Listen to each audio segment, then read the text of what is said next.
Hello, Marius Terve. Greetings from other sphere. I am right now in Abuja, Nigeria, for my research work and as well as some data collection. My name is Heram Kulkarni, and I'm a doctoral researcher for Faculty of IT under Professor Tommi Karkainen. Today, I would like to present my area of work and research, and this is a great opportunity for me to present this entire work in front of you, whatever I have done so far.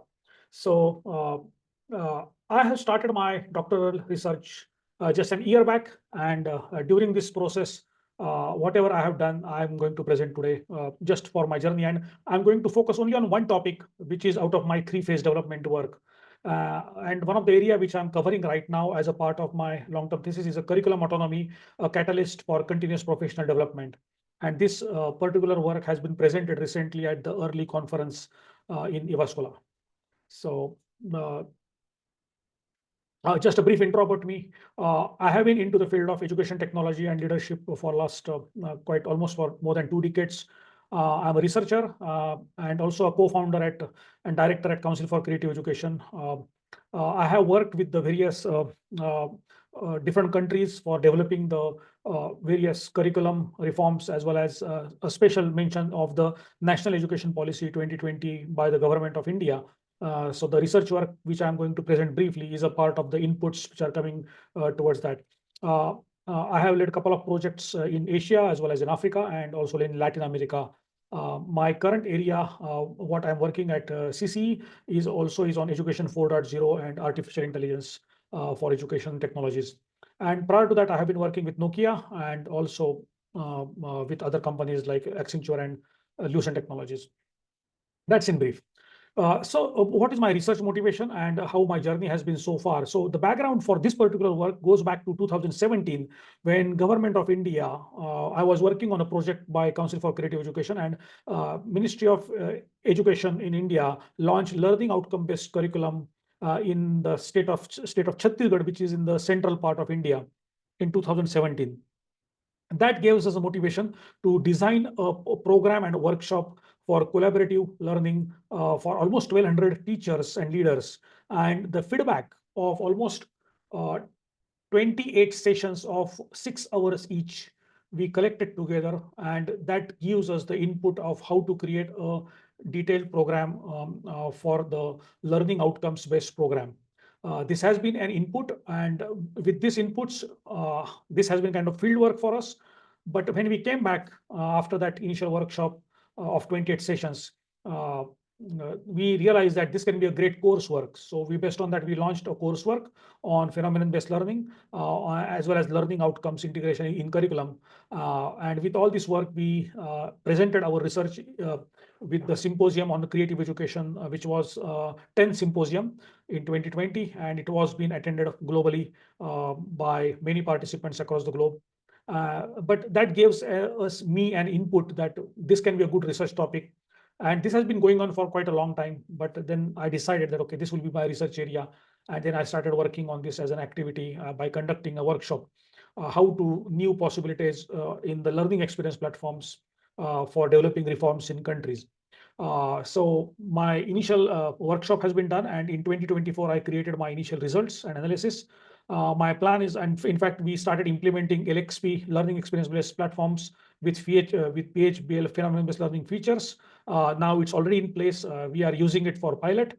And by 2025, I will complete pilot in Indian schools and take the feedback. And I hope that by 2026, this entire platform will be ready, and my research also outcomes will be ready by that time. This is my overall journey, and this is my plan.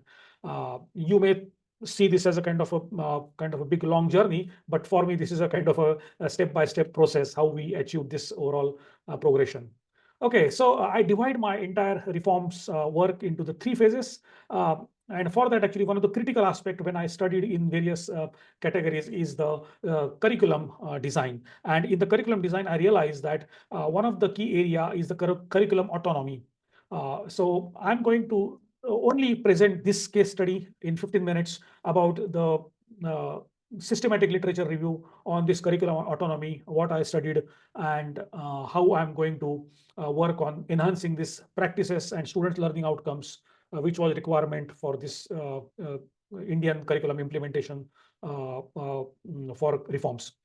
In phase 2, this requires some kind of a template, because without that template, this work is not going to take forward. So I'm already on that part where the data collection as well as the feedback from that template, which we call as a curriculum development chart, CDC, which helps in developing the curriculum flow as well as focus on various tools and collaborative methods.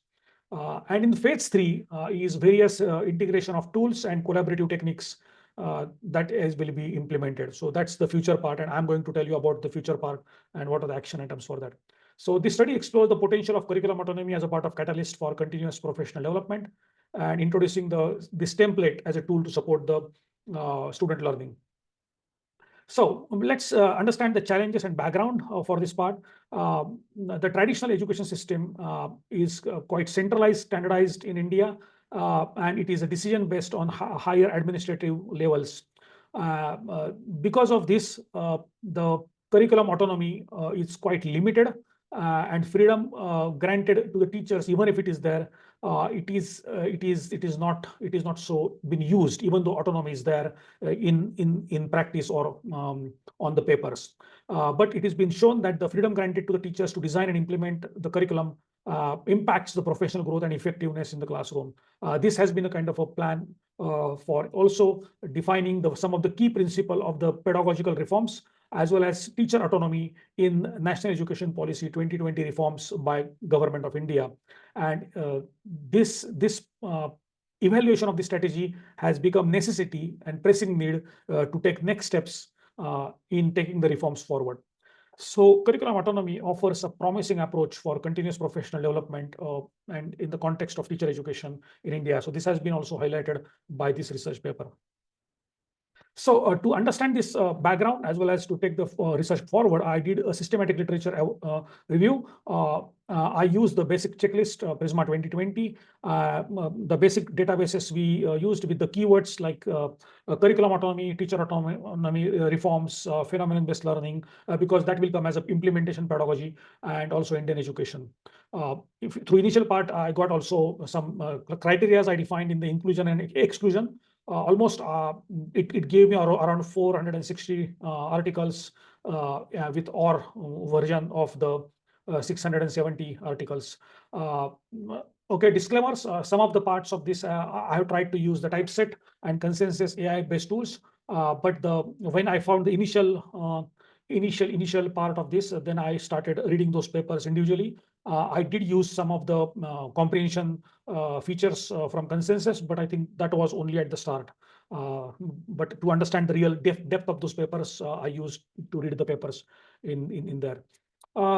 So these are the basic parameters which I used. I took the publication years from 2003 till 2023. Almost some of the papers are also from 2024, which are recent publications as well. And then after elimination, I found around 42 papers which I based my overall analysis on.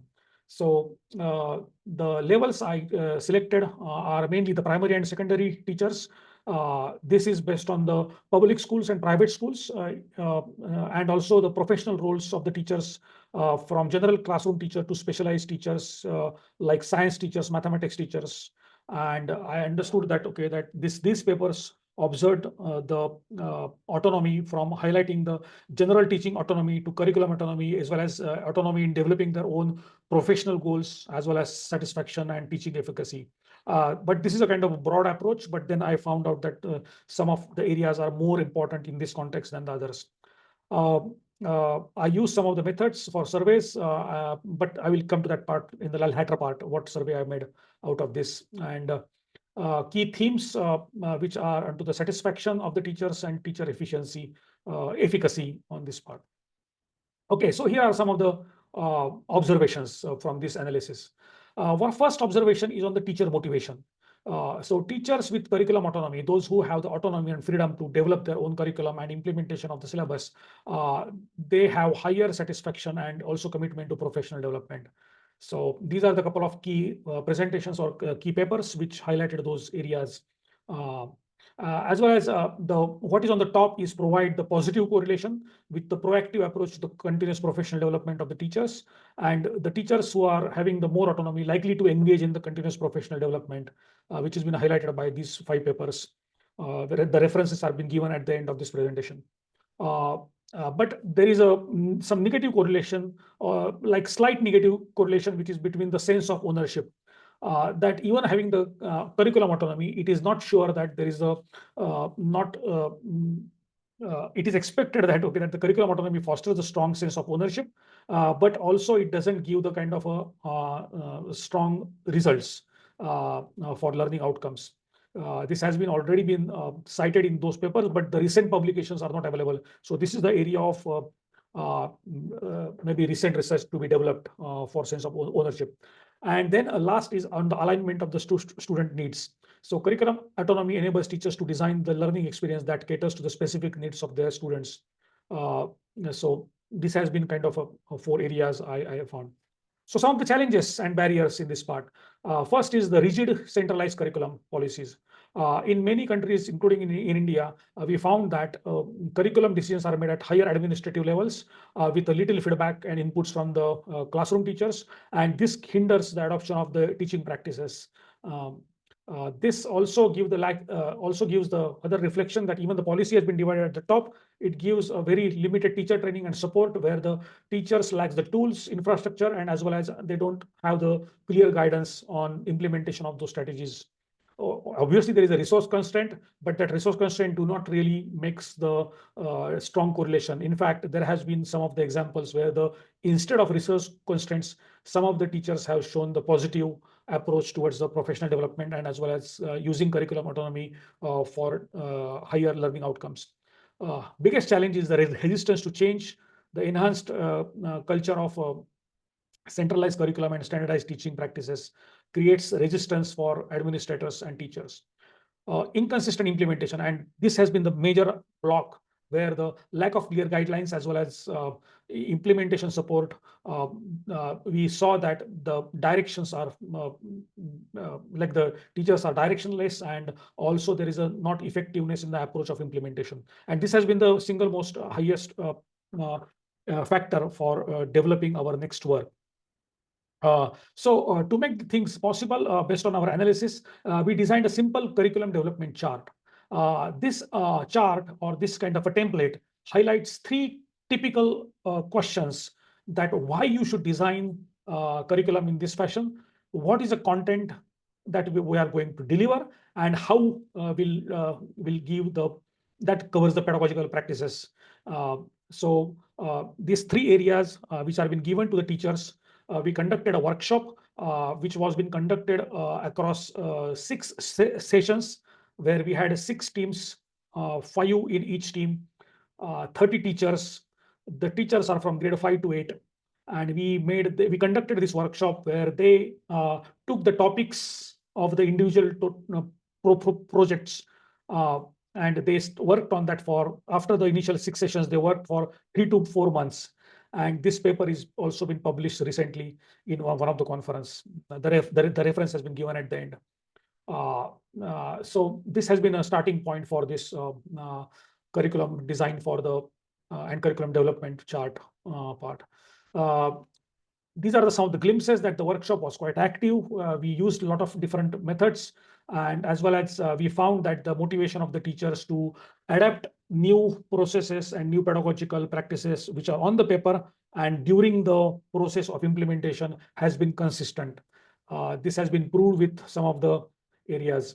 So what is the real role of this curriculum development chart is that it serves the practical tool. This has been observation that this was a practical tool for the teachers to design their curriculum, and also mainly in the collaborative strategies, because teachers tend to work in isolation in their own classrooms, where it is a centralized thinking. But in this part, they came together, they worked together in a collaborative way, and this template worked for them. This supports the phenomenon-based learning approach, because that has been one of the pedagogical practices that we started using. And the workshop for 6 sessions for 3 days was exactly for that. And this gave them the meaningful and contextual relevant learning experience for the students. That has been the main motivation. So in short, this CDC template has been found to facilitate the implementation uh, in the learning of in the classrooms, and as well as more meaningful and contextual learning. This has been already been cited by some of the researchers in the past. The references are also been given here. Now I am right now taking the data analysis from after the workshop. I conducted some of the teachers' feedback and as well as some of the analysis through quantitative as well as qualitative feedback. And these are the major areas that I'm developing right now working. This is a work in progress. Maybe I can come to this later on. Okay, so some of the research gaps and future directions for this. This research requires a bit more longitudinal studies, because this is still a very early part of the reforms and curriculum autonomy. It requires also diverse educational context, because this requires understanding about urban rural context where I'm studying right now work. But I think the major requirement is to scaling in the urban area that I have already covered in this part. Integration of tools, because when I started working on this area, the tools are required to be used, and I used it in the workshop, but still it requires the effectiveness of these tools in teaching and learning outcomes. So this is the overall three areas what I have been developed. So this has been my work, but now I take this opportunity just in a minute to give an address. We have a conference which is called the 12th International Symposium on Creative Education, which is focusing on the leadership this time. I request all you to visit this website on ccfinland.org. Very innovative ideas, and we are really proud that in last three iterations, University of Yuva School has been collaborating this actively, and we are getting the teachers and educators from many countries to present their research papers on this part. There is a call for papers. I request you to check for that. These are my references for my work, and I will be happy to take more comments. I recorded this presentation because I'm traveling right now and I'm in Abuja, and there is possibility that I will have challenges in the network sometimes. So thank you for attending my presentation, and I'm happy to take the questions. I'm available now. Thank you very much. Take care. Bye-bye. These are my coordinates.